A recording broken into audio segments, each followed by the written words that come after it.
Welcome back to Unicorns Do Exist, a podcast where we turn our pain into power, reclaim our magic, and remind every woman listening that their comeback story is already written in the stars. Today's guest, I'm super excited because she's a whole unicorn in human form.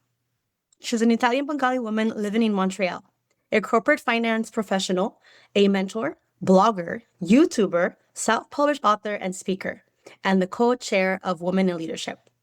Yay! She's embodied what happens when women decide they will no longer shrink and instead become a force. Thank you for coming.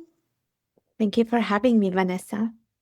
I'm super excited to get to know you and hopefully learn how to be more diverse as yourself with all these amazing things that you do.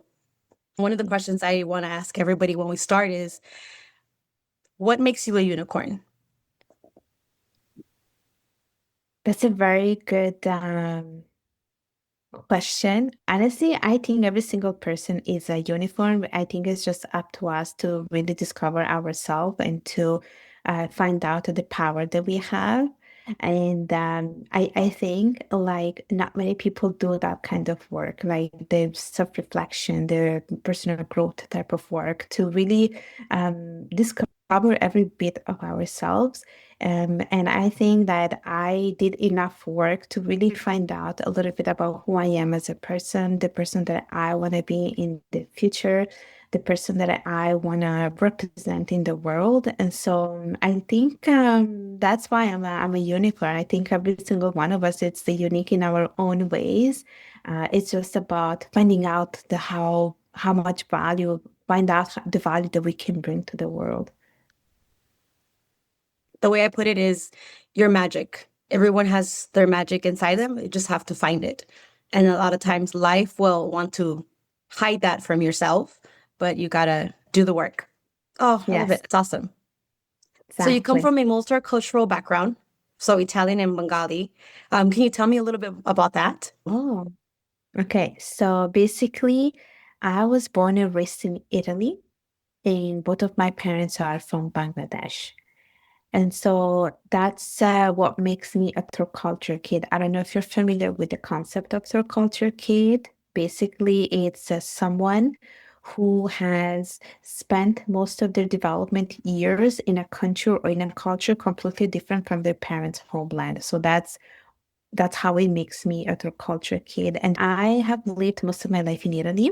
However, I always felt like I was not fitting in. It was a struggle that I went through as a person. So there is an actual definition for it. You can search it up on Wikipedia. You can also find out more about it through books. And there is a community of people that are called through culture kids. We're very similar in the sense that we all have multiple ethnicity. And for me, one of the struggle was basically trying to fit in because I grew up in such a Western society and I went to like an Italian school. All of my friends were Italian. I was always I was very self-aware that I did not look like anyone else around me. But when I went home, even though like it was predominantly a Bengali household, I also felt like I did not fit in there as well because even though I look Bengali externally, inside of me, I felt I was very Western in a way. So I always went through that struggle of like fitting in, not feeling like I was enough. And so I wrote a book where I talk about that, my experience being a third culture kid from the point of view of a South Asian woman and how I navigated those two worlds into life who basically was able to find my identity and embrace the beauty that each culture offers. When was the moment that in your life where you realized that there was a difference, but that difference gave you a sense of power? You know what? It came really late in my life, really late. I think for all this time, I always thought that having multiple ethnicity was actually my weakness because people would ask me questions such as, "Where are you from?" or "Where is your home?" And I always like hesitated a little bit when it came to those answers because I don't have one specific home. I grew up in many different parts of Italy. I moved from Italy to UK. Now I'm in Canada. And when I moved to Canada, I think that's what made it even worse. That feeling of like not belonging anywhere made it worse because people questioned my origins and what I was from. And I think after having few conversations with like close friends, people that were similar to me, I got that aha moment. and where I realized that me carrying two cultures, it means that I can speak two different languages. It means that I can have two different visions of the world. It means that I can eat two different kinds of cuisine. So it was really late in my life that I had that moment where I realized that me having two cultures is my superpower. It's my strength, and I have to use it at my own advantage. Yes, definitely. And I have a question. Did you start speaking Bengali at home first? Is that your primary language? Yes. And Yes. Yeah. okay. So for me, saying my parents are from Mexico, both of them, but I was born in California. And so at home we spoke Spanish. And I remember thinking my entire life in Spanish and counting in Spanish and like dreaming in Spanish until middle school. Did you have something like that where you remember switching in your brain? No, so for me, it was a bit different. Basically, my parents taught me how to speak Bengali, but the moment I went to school, like elementary school, that's the moment where I started to like bring Italian at home. So it happened at a quite like early age. Indeed, at home we were speaking two languages, mainly Italian and Bengali. And with my sister, it was strictly Italian. With my parents, it was Bengali with a mix of Italian. But I always counted in Italian. I always like taught in Italian. That's why I always say Italian is my adopted mother tongue. Oh, Yeah, yeah. and you said you have sisters. Are you like the youngest, the oldest? I'm the oldest. I have one Okay, younger sister. Yeah. nice. I'm the oldest. And I didn't speak English at home until my sister was old enough to speak English with me because it was literally just us. All my aunts and uncles and grandparents, they all spoke Spanish. And now that I have a son, I'm teaching him how to speak Spanish, right? And at home, I just speak Spanish to him. But I attach myself like not knowing Spanish words. So I'm like, how am I teaching this kid Spanish? I don't even know Spanish anymore. So I have a question for you. Do you know how tell me, to read or write in Spanish? yes. Yeah. Okay. So you learned it the proper way. Yes, honestly, I don't remember them teaching us Spanish, but I know it. I know that my mom taught me how to read and write. I do know, though, I was always in Spanish, English as a second language classes up to third grade. So it was like, I think we call it ELS. And Ah, finally, yes. in third grade, my mom was like, no, put her in all English because she's behind. Like I was behind reading in English and I was behind in writing in English. And Okay. so my mom was like, now she needs to learn English because I already knew Spanish. And so that was Yeah. very challenging for me. That was really Yeah. hard. I get it. With my parents, it was a bit different. They taught me how to speak Bengali. And my mom was trying to teach me how to read and also learn the alphabet. Then what happened is, of course, like my school took over, so I was only focusing on like whatever I was taught at school. And I kind of like lost it when it came to like reading and stuff like that. I knew how to read it, but then I lost it. And in a way, sometimes I regret that I did not learn Bengali properly. Honestly, I do regret it because I feel like I only know how to speak it, but I don't know how to write it. I don't know how to read it. I would have loved if I learned it like in a proper way. I feel like it's I know how to speak it, but it's not perfect. Yeah. For me now, I say it's a blessing. Like you said, that when learning when I was younger, my dad was very strict. We used to go to travel to Mexico once a year. And the moment we crossed the border, like we could not say one word in English once we crossed the border. If we did, we would get in trouble. We would get in Okay. trouble. And so that I think immersing ourselves in visiting Mexico once a year, that really helped. Yeah. But now that I'm older, my sisters, so like I said, I'm the oldest. My two sisters read it and write it better than I do. I think my two brothers who are young, they're like the youngest. I believe they know how to speak it. I believe they know how to read it. I'm not sure if they know how to write it. I think the 15-year-old, he learned how to write it because of his girlfriend. He had her ex now, but um, maybe you can still learn. I mean, it's never too late. I feel like I'm relearning Spanish with my son, like certain Yeah. words Yeah, and that it's I part don't of your use. heritage. It's your heritage, it's good to keep that and it's good to preserve that. I, I'm I'm really glad that I'm doing this like as well. I do sometimes see him confused where he's like, we go to like a kid's playground and he's the only one that doesn't understand what the kids are saying. And I feel a little bad in a sense, but then I remember, oh, you're gonna be fine. You're gonna get it later. Like you're gonna, and then his other mom only speaks English to him. So I'm like, he's gonna be okay. He picks and Yeah. chooses what words he likes. So, because he'll say the Yeah. color red in Spanish, so he'll say rojo, but then he'll Uh-huh. say the color yellow, he'll say yellow. He won't say amarillo. Yeah. Yeah. Yeah. Yeah. Yeah. I get it. Yeah. So Yeah. it's It's cute. not that easy. Yeah. But you also said you have a you do self-branding, like personal growth and self-branding. Can you tell me a Yeah. little bit about that?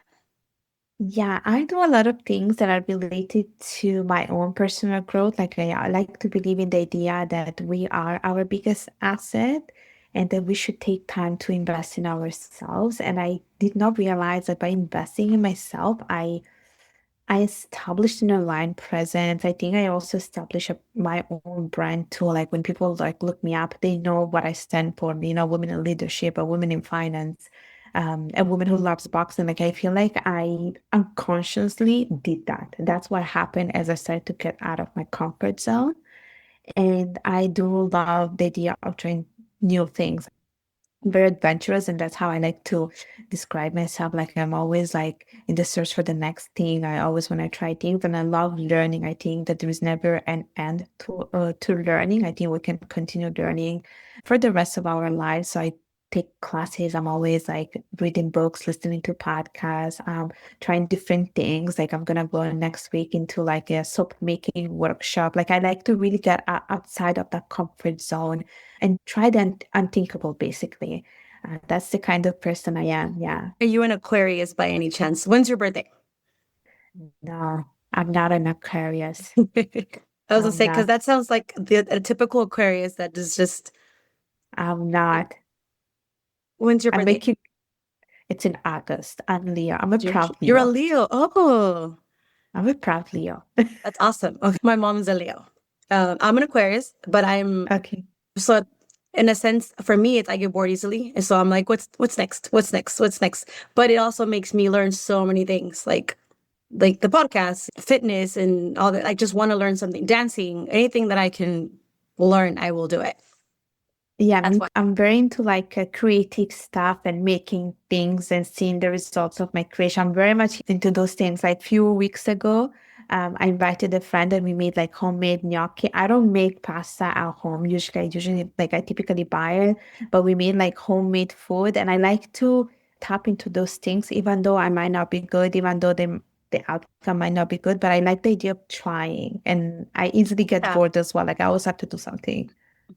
Well, that's why I feel like that's what life is. You have to keep trying. I know some people, when I was younger, some people would tell me like, um, pick something and stick to it, pick something and stick to it. But I'm like, imagine doing that for 40, 50 years. I'm like, to me, that sounds horrible. And it sounds so boring. Like you're never evolving, you're never growing. I could never. And I thought there was something wrong with me for not being able to just pick one thing and stick to it. And so Yeah. I would blame my ADHD and I would blame all these things. And eventually I was like, you know what? No, there's nothing wrong with me. There's something wrong with you. I had to Yeah. switch that in my mind so I could feel Yes. confident of wanting to do things, of wanting to try new stuff, and not ashamed of it. Because I Yeah. feel like a lot of women feel ashamed. Yes, I know. And does it ever happen to you that someone is telling you, "Oh, you're doing too much"? So, is there a moment where like you sit down and do nothing because I really cannot keep up with the things that you're doing? Does anyone ever tell you this? Yeah, my ex would tell me find something and stick to it, and I tried Yes. it, and I would just be like, okay, so now what do I do? Like just sit there like this No. isn't, yeah, this Yeah, isn't yeah, for me. exactly. No, we're meant to be doing things and creating stuff and, making an impact. That's how I like to believe it. And I love it now. My ex has been doing her same job for, I'm gonna say 18 years. And she like, that's her thing. And that's awesome. She loves it. And for the people that can do that, like I admire them. But before they would make me feel bad kind of thing. Now it's like, hey, that's great for you.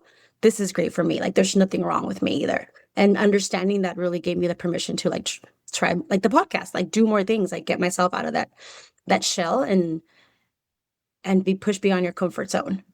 So That's it. And that's it. And I think there's a lot of fulfillment in that. And I think also not everyone is supposed to be following the conventional path when it comes to career. Like you can go on to do something different, or you can what I call like it's an integration of both, like you have in the morning your 9 to 5 where you might want to do that for the rest of your life. And then you have the 5 to 9, which I like to call it 5 to 9, where you get to dedicate your time towards creating stuff and doing the things that you love. And I think it's important to have that kind of integration because it brings a lot of fulfillment and satisfaction, even though maybe for some of them you're not getting paid. And maybe some people think, okay, that's crazy that you're doing all of this. But I think it's worth exploring that.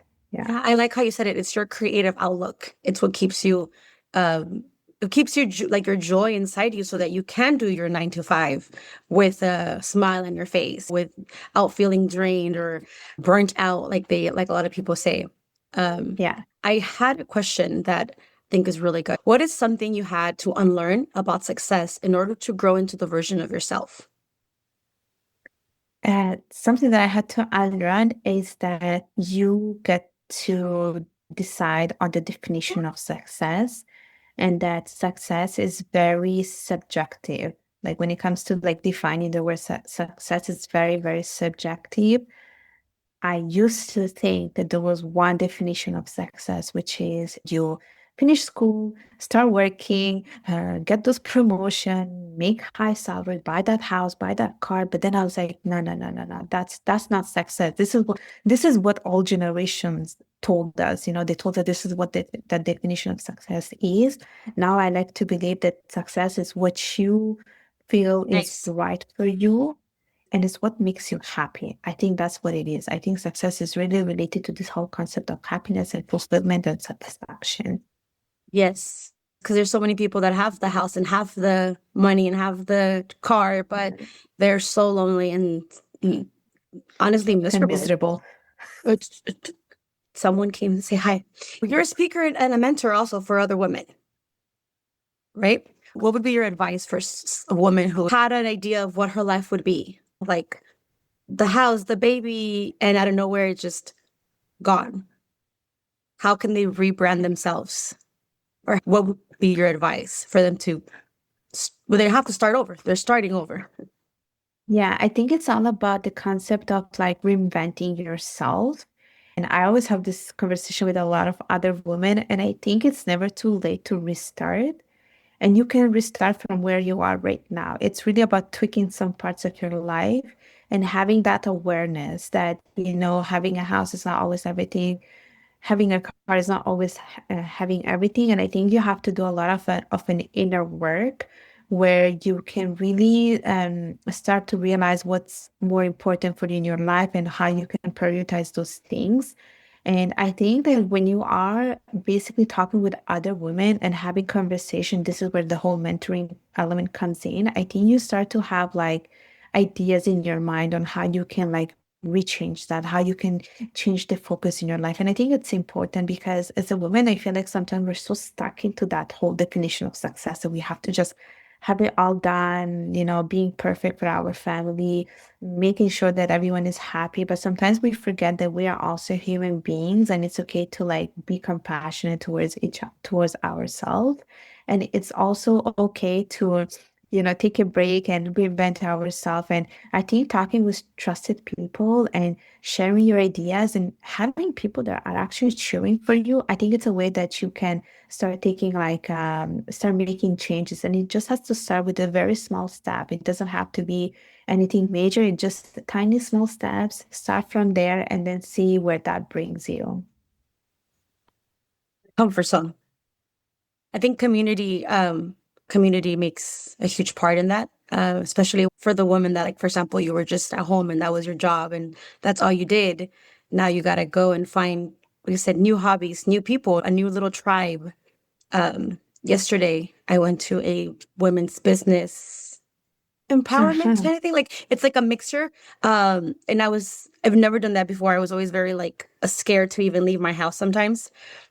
But I have a friend and I see her going here and going there and like meeting all these people and she's just like a little bumblebee because she has a goal. And seeing her do that kind of was like, oh, I can do that. It's okay to do Yeah. that. It's not a bad thing to do that. It's like putting yourself out there again it feels weird because it's new, but once you just do it, it's like, oh, I wasn't that scary. They Yeah. didn't eat me alive. It's like nothing's gonna happen, but you have it in your head like, oh my God, the world's gonna end. You know, I was going to add something about that because I saw that story that you posted, and I had the same thought, I would say like a few years ago, where I always wanted to go to like events, women's empowerment events and so forth, but I was always very hesitant because I'm like, I don't know anyone. I don't know how I'm gonna network. I don't know what I'm gonna do, what I'm gonna say. But this year, like the year that is just ending, I told to myself, I did a vision board. I told to myself that this year is gonna be all about experiences and doing the things that I love. And I told myself that I'm gonna attend each month an event. And so that's what I have been doing. I've been attending a lot more women's empowerment events. And let me tell you this, it's beautiful. It's beautiful when you find people that are similar to you, because I just feel like the energy it's just a different kind of energy. It's a very powerful energy. And I feel like with those little connection, we're already like making changes in ourselves as well. Because you going to an event and speaking to someone is getting outside of the comfort zone. And I think there is a lot of growth that comes with it, which is you have made better connection, you worked on your communication skills, you probably made an impact by sharing some information or telling about yourself to someone else. So I think there's a lot of value that you can get from it. Yes. And it's funny because like I said, I'm an Aquarius, and when I go, for example, if I go to the bar, I can talk to anybody. I can strike up a conversation with anyone, and I do it all the time. But because it was me sharing my project or like my business, it was a little more nerve-wracking, kind of like, am I good enough? Is my podcast good enough to share? Is and little did I know when I mentioned what it's about to the women, they were just like, oh my God, there's not enough girls in podcasts, and that's so cool. And my concept of it is we all have our magic inside us. We just need to find it. It's what makes us a unicorn. And so the girls were like, oh, I need to find my magic. And I was like, yes, we all have it. You can do it. And so it Yeah. was a beautiful experience. It was. I made more of it in my head than what it really was. But I think that happens a lot Yeah. with anything that's new. Yeah, and I'm pretty sure it was very uplifting for you as well, because you met these people and they saw this value that you have, and probably you feel much more confident now about yourself. So it was funny because I said I would email you back, right? And I was like, oh my God, no, I don't know how to interview anybody. But you're right. After going to the event, I was like, let me get back to her. I can do this. It just reinsured that I'm doing something from my heart, and I'm doing it because I love it and I want to help as many people as possible as well. So yes, let's go for it. And so that's why it was so late. I'm like, I'm sorry it's so late, but yes, let's do it. Let's get it done. And so, yeah, it's the ripple effect of the energy that was there to bringing us here to hopefully doing this, many more times, because I feel like there's so many questions that I have for you, especially that can't get through them in an hour. But I want to get to know a little more about you, like why Montreal, for example. It was for personal reasons that I have moved to Montreal. And let me tell you this, when I came to Montreal, it was literally an adventure. I had no clue about anything. Like it was such a cultural shock, and especially with the weather, like, oh my gosh, the winter, what a struggle. And even little things like, we see squirrels in the parks. It might sound stupid, but in Italy, you don't see that much squirrels in a park. Here, winter, summer, spring, you see squirrels. I got so scared when I saw squirrels the first time, like really scared. Then the other shock that I had was with coffee. Oh my gosh. Because in Canada, like even in the States, we drink like filter coffee. In Italy, there's no such thing as filter coffee. So that took me as a shock when I had filter coffee. I was like, what is this? Because we drink like the espresso, like one shot of espresso, and the coffee is never to go. You drink it on the spot at we call them bar, the coffee shops, they're Yes, called bar, exactly. like a Uh, shot. or yeah, exactly. So for me, like, there was a lot of like shocks when I came here. And then, of course, like I had to of course, it's a bilingual city, so you have to navigate the city knowing both languages. So I studied in English when I went to university, and now I work in a French environment. So I find myself using two languages that were not mine to begin with. So you understand, you speak French, English, Bengali, and Italian. That's right. And I'm learning also Spanish. Spanish. Yes, you just said hi to my son. Yeah, that's awesome. Wow, I need to pick up my game here. I know Spanish and English, and I understand some Romanian, Okay. but that's about it. I mean, I feel like Italian is very similar to Spanish, so I can understand it if you speak it very slowly for me.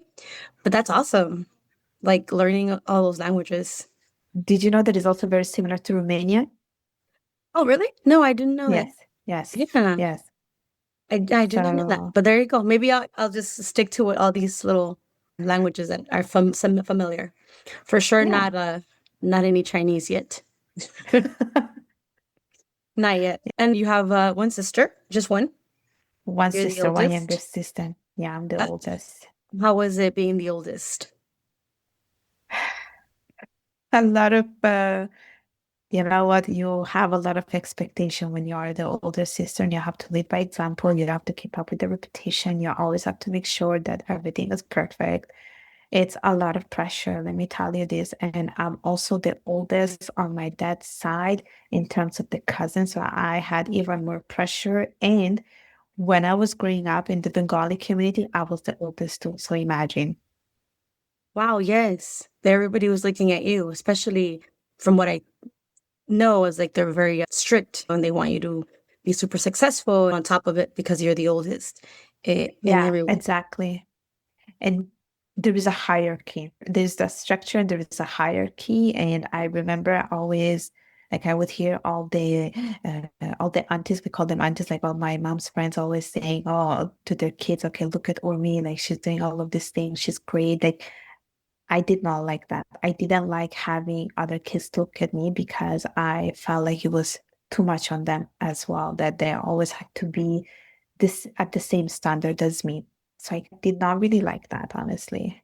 Well, it's what their parents taught them and the way they think it should be, but they don't realize the amount of pressure you put on your kids. I also the oldest, and I think I rebelled against the look at your sister.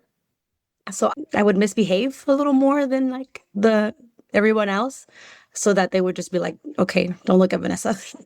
Don't look at her because you never know what you're gonna get.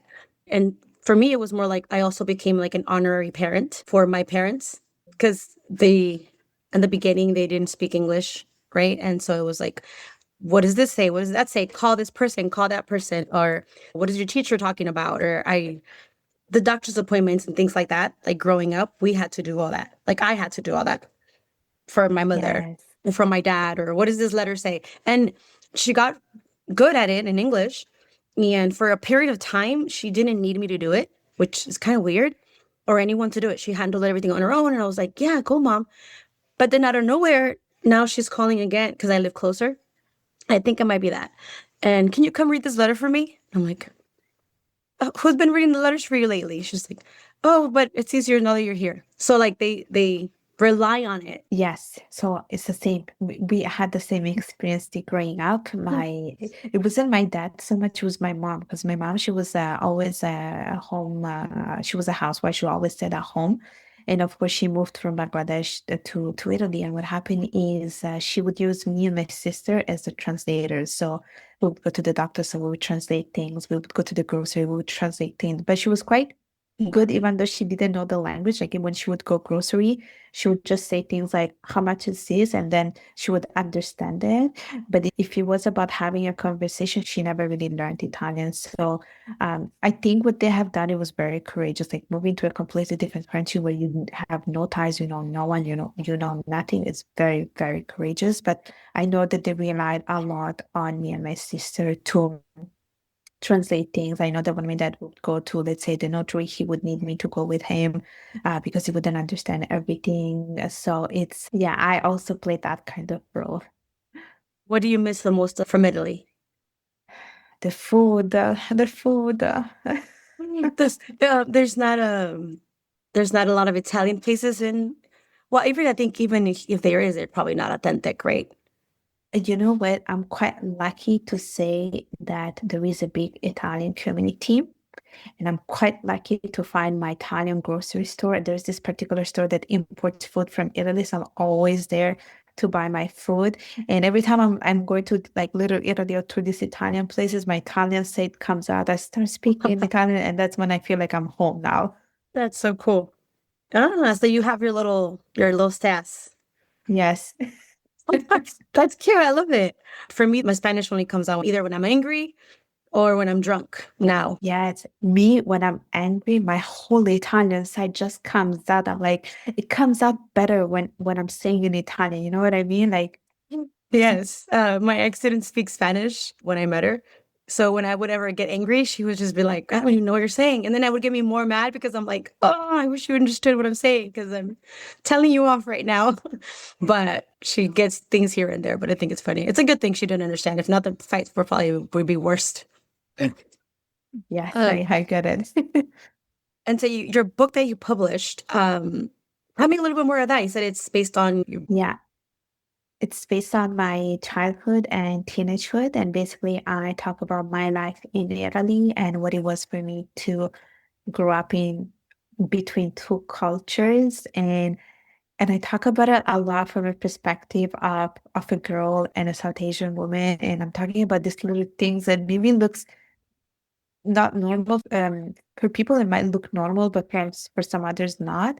Like, for instance, I talk about the fact that I went to elementary school and there was a church inside the school, and there were nuns inside school because Italy is very like Catholic, right? And back in the days, there was a crucifix in the class, and I don't follow the same religion. And as a kid going to that, I'm like, what is this? I don't yeah, understand. So I'm talking about in the book. I talk about things such as the way we dress up. My parents were super like strict. They wanted me to be dressed in a certain way. And then I would see all of my high school friends dressed in another way. And sometimes I'm like, why can I not dress the same way? And for South Asian culture, this is a big deal. It is a big deal because we have so many limitations. There's so many restrictions of what we can do, what we cannot do. Like we do find it really hard because we want to integrate as much as possible, but at the same time, we need to think about our parents' culture and how we can, maintain that, keep that going forward. So I always have to be careful about that. I'm talking about that.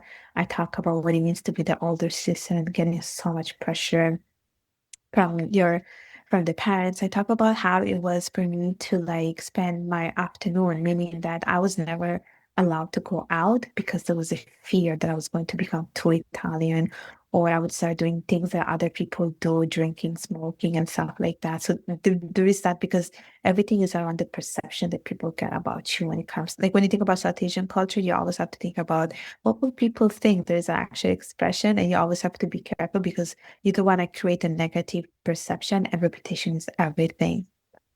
think you ever rebelled from that or are you still trying?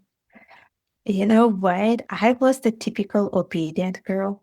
Mm. Like a typical obedient girl. I would just follow what I was being told. Sometimes I wish I was a bit more rebellious, honestly. I wish I was like that. I feel like my sister was a good rebellious. I was not. I was really following all the instructions given to me. And now I feel like that since I am in my 30s, I feel like I'm able to be more unapologetic and care less about how people are feeling because it's not my job to take care of our people's feelings. They are supposed to be taking care of themselves. Correct. Yes. What about your parents' feelings? Do you still feel guilty for those?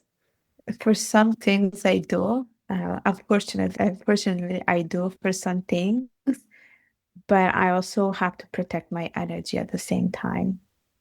I totally agree with that because there's certain points where I still ask my mom permission for certain things, like, and my friends look at me a little weird, like, wait, what?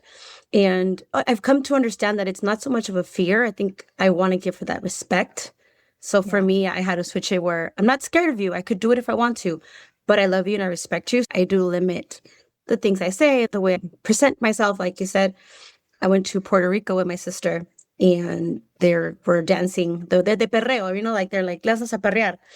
And I was like, yeah, I can do that. Yo perrear. And I was like, I'm gonna go and then I get there and then I see the way like how intense it is. Like it's awesome, it's beautiful, but it was very intense. And my mom just came to my brain and I tell my mom this all the time. I'm like, Mom, you raised me too good. She's like, what do you mean? I'm like, you raised me too good because I went to Puerto Rico and you were nowhere to be seen and I still didn't go and dance like that. And she's like, good. It's you. She's like, it's your own image, not mine. But in reality, it was like, no, my mom saw me, or if my mom found out, she would kill me.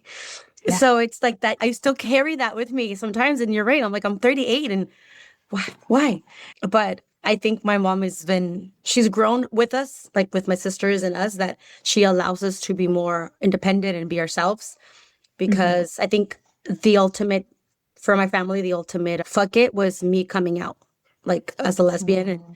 Hmm. and everyone talking about it. And oh my God. And the first time I came out, my mom disowned me for say. And so I Oh went back in the no. closet for a little bit and I tried, I had a boyfriend and everything. But then the second Right. time she saw how it affected me, that she was like, it is what it is. Like, F it. And so that allowed her to like care less about what people thought. Good. Good. Thank God. But I mean, it also took like 10 Correct. years and time. It took time. So Yeah. that's why I ask, the way you're taught and the things you learned when you're a child, even after your 20s, you can't unlearn in 10 years. You can't unlearn in a weekend. Like it's a process and it's never ending. And so Yeah. if I would say try to be more rebellious. Thanks. I try. Honestly, it's not that I try. It's like you said, there's always that guilt that you have inside, right?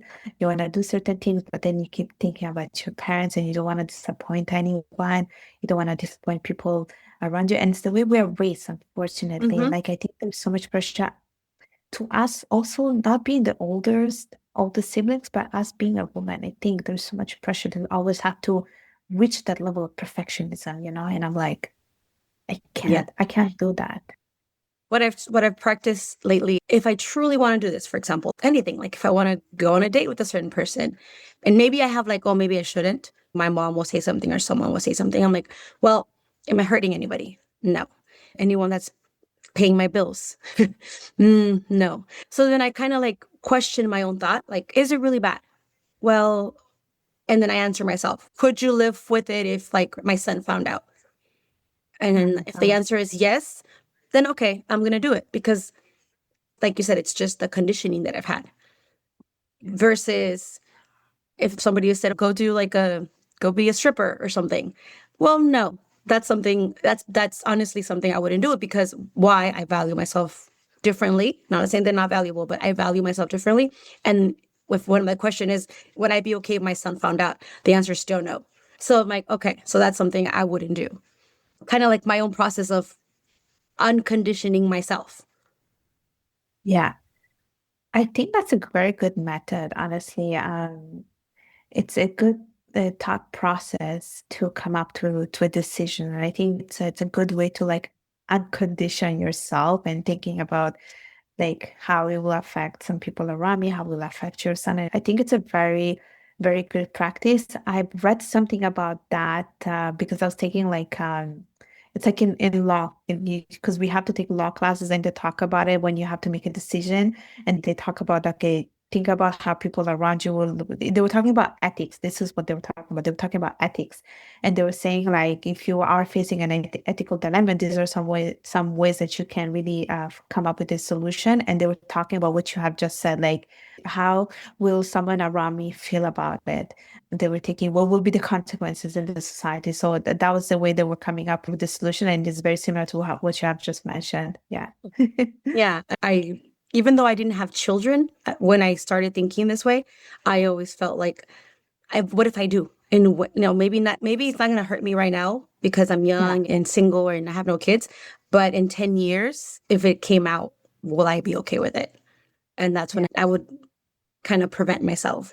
Also, when it comes to speaking, if the person I'm speaking about would ever hear this conversation, because sometimes you think, oh, they're never going to know, or they're not here, they're never going to hear it. Okay, but if they did, would I be okay saying what I'm saying? And that helped me, like the whole gossiping and things like that. I'm like, oh yeah, like, well, if the answer is yes, go ahead, say it, Vanessa. But if the answer is no, just be careful. Don't even go there. So, Yeah. Yeah. We're um, always learning, I feel like. Always yes, learning. yes. What is one thing you would want the listeners or women everywhere to take so far from this conversation, or from you, from your experience? I would probably want them to to dream big and to follow their dreams. I think that sometimes we're so conditioned by following what society tells us to do that we are sacrificing ourselves, our own happiness to make other people happy. But it's okay to put ourselves first. I think it's important to have that formal self-love for ourselves, which is like I'm a big supporter of self-love. I think that if you are an amazing friend to someone, why are you not that kind of friend to yourself? So I would say like dream big, follow your dreams, have compassion to yourselves. For someone who's, for example, have never done that or don't even know where to begin, what would be what would you say? Like, start with what? What would be one small actual action step they can take to start with? So I love journaling. I think prompted journals are a very good way to reflect on you. And some of them, they do have very good questions. And some of them are actually designed to help you to be that kind of person that you want to be. So I think one small, tiny step would be really to start journaling. Yeah. I love that. So I have my journals. Yes, I started journaling because of therapy, but from Yes. there it made a world of a difference, and I still do it to this day. Yeah. I love it. You said the way you end your day is with journaling or a workout, and I'm like, oh, that's the best way. Honestly, it really is. Yes. Yes. Yes. Yes, that's awesome. I know you have a meeting pretty soon. Yes. Do you want to end now? We can end now. We can probably do this again sometime soon because I have still so many questions for you. And you know um, what? I'll say you don't look like you're 38. Today I'm meeting all these women who are telling me I'm in my 40. I'm like, what? It's just yeah, I'm You don't look. 38. I thanks to the Botox. Ah, Not really. you look pretty young, let me tell you this. Thank you. Yeah, hold Uh, on. Yeah. no, I think it's our skin color, our the way we are. I think it's the best thing ever. Yeah. I don't know if it's the genes or something, but Definitely the I'm not, jeans. yeah. And I could hear your Spanish accent when you speak in English a little bit. It comes out a little bit, and I love it. I Oh, love okay. it. Gracias. I tried. I never knew I had one until like I stopped going to Mexico for like 10 years. When I went back, everybody would tell me I had an accent, and I was like, I don't know what you're talking about. I don't hear it, but thank you. It comes out a little bit, and I feel like it just makes your English accent more authentic and unique. Oh, thank you. I Yeah. love it. I'll take it. Okay, let me know when you're ready. I'll take the pick. 1, 2, 3. Okay, I took like, Oh, yeah. okay, good. You're so Uh, cute. You're so cute. thank you. Big thank you to the beautiful, brilliant, and endlessly inspiring Urmi for joining me today. She brought the wisdom and the vibes. And honestly, even my son knew it was a moment because he had to make his little cameo. If you love this conversation, make sure you share it with someone who needs this kind of unicorn magic. Don't forget to follow the podcast and come hang out with me on my Instagram at Unicorns Do Exist Pod. That's for all the behind the scenes, chaos, and magic lives. And remember, unicorns do exist. You, my love, are listening to one. See you on the next one.